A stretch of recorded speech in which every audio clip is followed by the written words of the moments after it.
Les amis, nous revoilà, bonjour à tous, j'espère que vous allez bien. Alors, je vous explique, j'espère que vous avez vu la dernière vidéo, parce que sinon, bon, vous allez comprendre peut-être si vous avez lu ou entendu l'interview de Florentino Pérez, mais j'ai fait une vidéo avant dans laquelle j'ai mis tout ce que Florentino Pérez a pu dire dans son interview chez El Chiringuito concernant le non-transfert d'Mbappé, etc. Donc si tu ne l'as pas vu, va la voir, c'est la vidéo juste d'avant. Et moi, maintenant, je vais vous donner mon retour, mon analyse par rapport à tout ça. Bon, déjà, tous ceux qui viennent me dire, et tu reparles encore d'Mbappé, déjà, je fais ce que je veux. Hein. C'est ma chaîne, si je veux, je fais même... je relance Mbappé saison 2, si j'ai envie, ou saison 3. Il y a l'air d'en avoir beaucoup, et j'ai bien peur qu'il risque d'y en avoir une nouvelle à l'avenir. Mais bon, cette interview était attendue. Elle était attendue par le monde, et tout le monde voulait savoir ce que Florentino Pérez allait dire concernant Mbappé. C'était ça la priorité. Hein, les gens, si tu me dis un sujet qui doit ressortir dans cette interview, tout le monde attendait le lien Florentino, Mbappé, Real Madrid, PSG, il s'est passé quelque chose, voilà, c'est un moment... c'est l'un des moments historiques des mercatos qu'il y a pu avoir, comme on en a pu en connaître d'autres. C'est un fait. Le fait qu'Mbappé prolonge au PSG, c'est bon, à la fois inattendu, il s'est passé quelque chose. Alors, d'historique dans le positif pour les supporters parisiens et d'historique dans le négatif pour les supporters du Real. Bref, c'était quelque chose d'assez attendu. Ce serait un mensonge de se dire « Ah, machin, je sais pas quoi ». Bref, on va revenir dans l'ordre un petit peu de certaines choses. Alors, on revient sur une Ligue des Champions qui est unique. Ah, il revient sur une Ligue des Champions unique. Je vous dis, cette interview, elle va un peu dans son sens grâce à la victoire en finale. S'il n'y avait pas eu de victoire en finale, bon, lui-même a dit qu'il n'y allait pas avoir l'interview parce qu'il allait revenir chez El Chiringuito. S'il y avait victoire, truc, c'était un pari entre eux ou je sais plus quoi. Mais je veux dire, il peut se permettre de parler avec une position de force en tant que gagnant de la Ligue des Champions cette année. Le non-transfert d'Mbappé ne pourra pas être perçu non plus comme quelque chose de trop rabaissant. Si derrière, t'avais perdu la Ligue des Champions à Paris, perdu Kylian Mbappé, etc., ça aurait été quand même quelque chose qui aurait heurté plus le président du Real Madrid, Florentino, et le Real Madrid, ainsi que les supporters, etc., tout le monde le sait. Donc là, il peut revenir avec une position de force, qui est d'avoir pris la Ligue des Champions, mais d'avoir aussi recruté un joueur comme Tchouaméni, qui a été quand même voulu par Paris, Liverpool, etc., ce joueur Tchouaméni qui permet, alors c'est un joueur qui était voulu depuis un bon moment, mais qui permet quand même pour le Real Madrid de se dire on peut prendre des joueurs voulus par des clubs d'État. Hein. En parlant de clubs d'État, Florentino Pérez est dans une optique de se dire bon, il va falloir faire quelque chose. Hein. C'est pas normal, là il va commencer à y avoir une disproportion entre certains clubs et d'autres, c'est presque pas égal, enfin bref.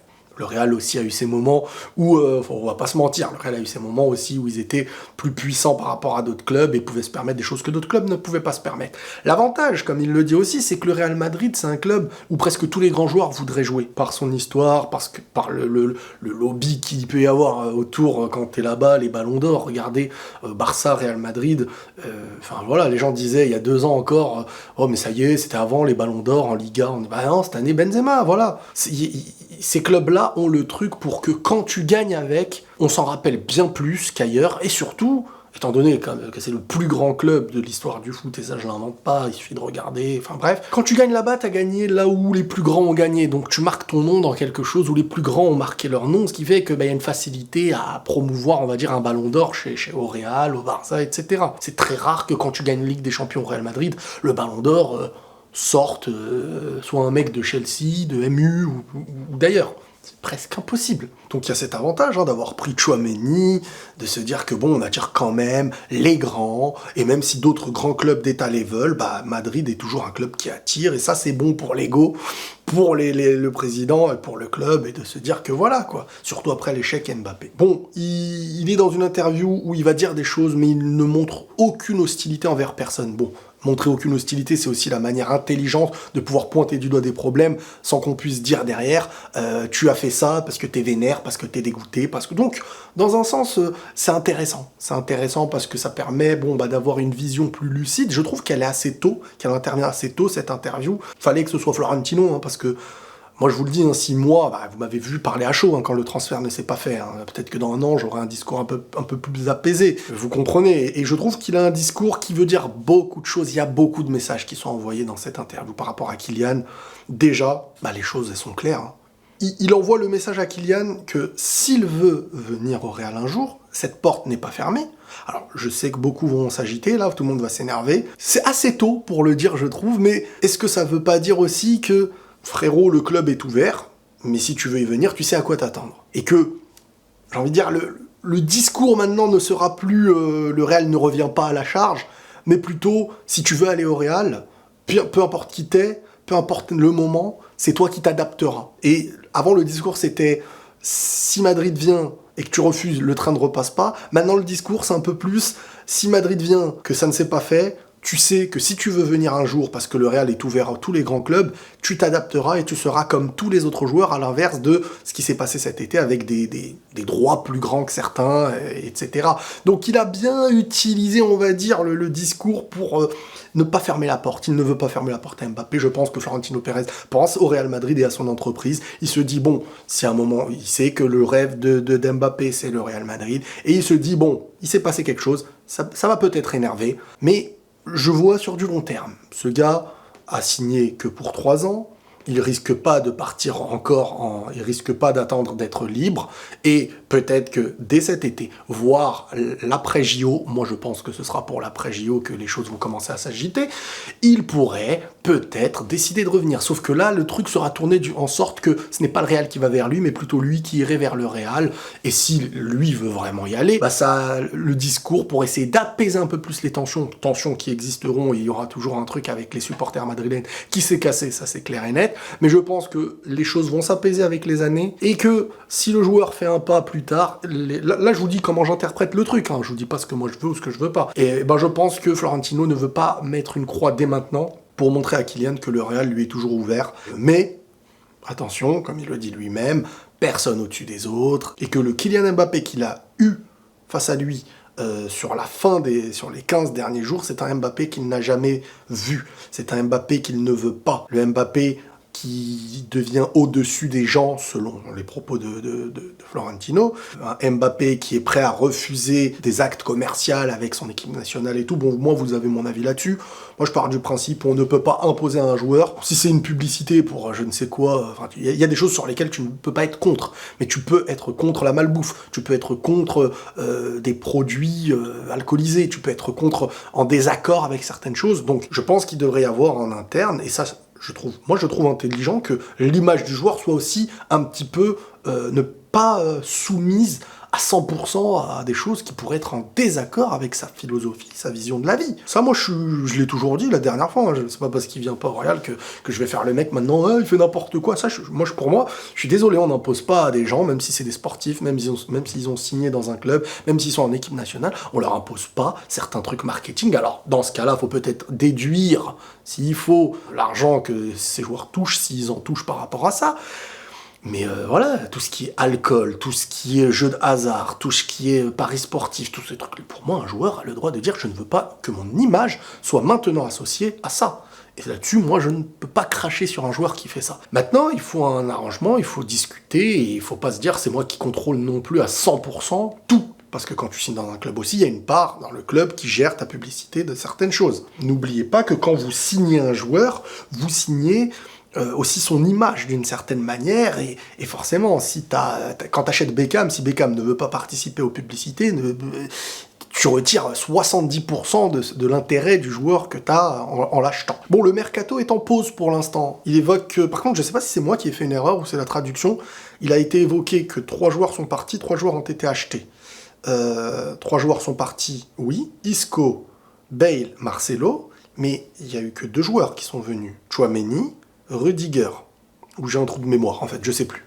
Il évoque donc, hein, il nous l'a fait comprendre, que pour l'instant on se concentre sur ça, et que si des joueurs s'en vont, il faudra remplacer la place qu'ils laissent. Donc, moi je vous le dis, il va y avoir encore un joueur offensif. Forcément, il risque d'y avoir encore un joueur offensif qui va arriver. Bon, par rapport encore à Mbappé, il évoque que le rêve de Kylian a toujours été le Real Madrid, et que celui-ci a fait son choix, qu'il respecte son choix, et que malgré tout, Il sait que c'est lié à des pressions, à quelque chose d'extérieur, qu'Mbappé était en accord jusqu'aux 15 derniers jours avec le Real Madrid pour signer, que en gros c'est bon, il y avait son accord et tout, mais que dans les dernières minutes, ça a chamboulé, il n'a pas compris ce qui s'est passé, dû aux pressions, qu'il était jeune face à tout ça, et que subir des pressions de président, de l'émir, de maire, financier, et à côté des responsabilités qu'on donnerait de manière hors norme à un joueur, il estime que ça a pu lui faire tourner la tête, etc. Bon, par contre, moi, tout ce que je vous disais là par rapport à Mbaflix et tout dans l'ordre, on est en accord hein, pour l'instant avec la vision de Florentino Pérez. Je vous avais dit dans les dernières minutes et tout que ça n'avait aucun lien, que ce n'est pas un choix qui a été fait il y a 1000 ans. Parce que on va revenir sur le cas Haaland, parce que Florentino Pérez évoque Haaland. Et là, par contre, parce que ça peut être n'importe qui parle, il y a un aspect communication. Il y a un aspect, tu vas pas dire à 100% la vérité. Je suis désolé. Haaland, Mbappé étaient courtisés et il y avait eu un accord verbal en août 2021. Et les joueurs étaient d'accord. Je pense cependant que le niveau de Benzema n'était pas attendu à un tel degré. Et que, au final, Mbappé pouvait se permettre de venir dans un poste où il pouvait jouer avec Benzema. Par contre, Mbappé, Benzema, Vinicius et Haaland, ça aurait été compliqué. Le combat mercato a été choisi pour Mbappé, qui était censé être plus facilité et plus en accord avec le collectif actuel et le niveau de Vinicius et Benzema qui était presque inattendu, même si Benzema est attendu, mais pas au point de faire ce qu'il a fait actuellement. On imaginait quand même Benzema plus vers le... Voilà, même si c'est dans le maintien ou truc par rapport à des saisons dernières qui étaient déjà top, mais pas encore un mec en train d'évoluer comme ça. Donc, Haaland a été un peu mis de côté, mais dire que jamais Haaland n'avait été voulu pour, au final, on n'achète pas un joueur qu'on aurait mis sur le banc et tout, c'était pas le cas de l'été dernier, en tout cas. Moi, je vous le dis. Après, je sais que ça peut être petit comme parole à côté de Florentino. La porte est donc toujours ouverte, malgré tout, à n'importe quel joueur, pour ne pas dire à Mbappé, tant que chacun sait à quoi s'en tenir. Il a expliqué le déroulement de la pression du Qatar, etc., que tout a été changé en dernière seconde, que une décision prise comme ça, limite, dans les dernières minutes, sous les pressions et tout, risque pas d'être les bonnes décisions à prendre, mais que le joueur fait son choix et que le choix est respecté. Le cas Haaland, je viens de vous en parler. Et pourquoi la finale a eu lieu au Stade de France à Saint-Denis. Il évoquait en plus que il était connu que soit il fallait une très grande sécurité, soit il risquait d'y avoir des problèmes à Saint-Denis. Il expliquait que Madrid a été touché, les supporters de Madrid et les supporters anglais. Il expliquait pourquoi Paris, pourquoi cette ville, est-ce que c'était en lien avec... il a donné un exemple, il a dit, ils ont pris cette décision après la défaite du match aller au Parc des Princes du Real Madrid, et qu'après ils ont pris la décision que ce soit à Paris. Est-ce qu'il y a eu un délire d'accord en pensant que le PSG pourrait gagner chez eux, etc. Il le sous-entend, moi je sais pas, franchement je dis la vérité, moi je sais pas, je peux pas vous dire. Il évoque Zidane, il a dit que Zidane, bon bah il était connu pour être du Real Madrid et de l'équipe de France, et que maintenant c'est à Zidane de faire son choix, et peut-être qu'il changera d'avis. Voilà à peu près mon avis, mais ce qu'on retient de tout ça, c'est que Florentino Pérez envoie un message à Kylian Mbappé en lui disant « Écoute, tranquille, tu peux venir, il n'y a pas de problème, mais tu ne seras jamais celui que tu auras été dans ce mercato, celui qui a des demandes aussi folles, selon Florentino Pérez, et que ce qu'il a au PSG là, il ne l'aura pas au Real Madrid, dans le sens où il sera peut-être l'un des meilleurs salaires, voire le meilleur salaire, mais il ne sera pas au-dessus des autres au niveau des choix et au niveau publicitaire, etc., etc., même s'il aura des droits et tout, mais que voilà, en gros, bon, il veut quand même tenir son honneur, Florentino, hein. Il a quand même fait des choses qu'il n'avait jamais fait à aucun joueur. Je pense que il essaye de sauver un peu l'image du Real Madrid par rapport à tout ce qu'il y a pu avoir avec Kylian, les supporters qui l'applaudissaient avant qu'il arrive, des propos pour l'attirer, vraiment un genre de lobby pour l'attirer de plus en plus, des propos de coach, des propos de joueurs, des joueurs qui étaient en mission, les supporters qui l'ont acclamé, nous qui étaient là avec des Mbaflix, etc., etc. On s'est mangé sur les derniers instants, et je pense que la victoire en Ligue des Champions nous sauve un petit peu les fesses, et que Florentino Pérez, malgré tout, il aurait pu ne pas dire que la porte est ouverte encore. Surtout que Mbappé, dernièrement, il aura été lui aussi dans l'idée que la porte n'est pas fermée, hein. Donc les deux sont dans l'idée de se dire, je vais pas faire un nouveau Mbaflix, mais je veux dire, Mbappé de son côté disait que non, aucune porte n'est fermée, Florentino estime que la porte n'est pas fermée, que c'est son rêve, de l'autre côté que c'est son rêve, bon, c'est ce que ça veut dire. On est d'accord, on n'est pas d'accord, c'est pas le sujet. On est reparti pour un tour d'ici 1 ou 2 ans, sur le nouveau débat, Mbappé, au Real Madrid, truc, d'accord ou pas d'accord, mais j'allais dire malheureusement, enfin on verra comment on le verra dans quelques années, mais en tout cas, la porte, selon Florentino Pérez, n'est pas fermée. Ça plaît pas, c'est tôt de dire ça, ou c'est pas tôt de dire ça, mais en tout cas, voilà le débat, voilà ce que j'en pense. J'en pense que, comme je vous ai dit, on ne sait pas ce qu'on aura dans 1 ou 2 ans, on ne sait pas quel état d'esprit on sera. Au présent, c'est vrai que, bon, on n'a pas trop envie de parler de tout ça, mais l'avenir, on verra. L'avenir, on verra, tout simplement. Voilà, les amis, prenez tous soin de vous, et la paix sur vous.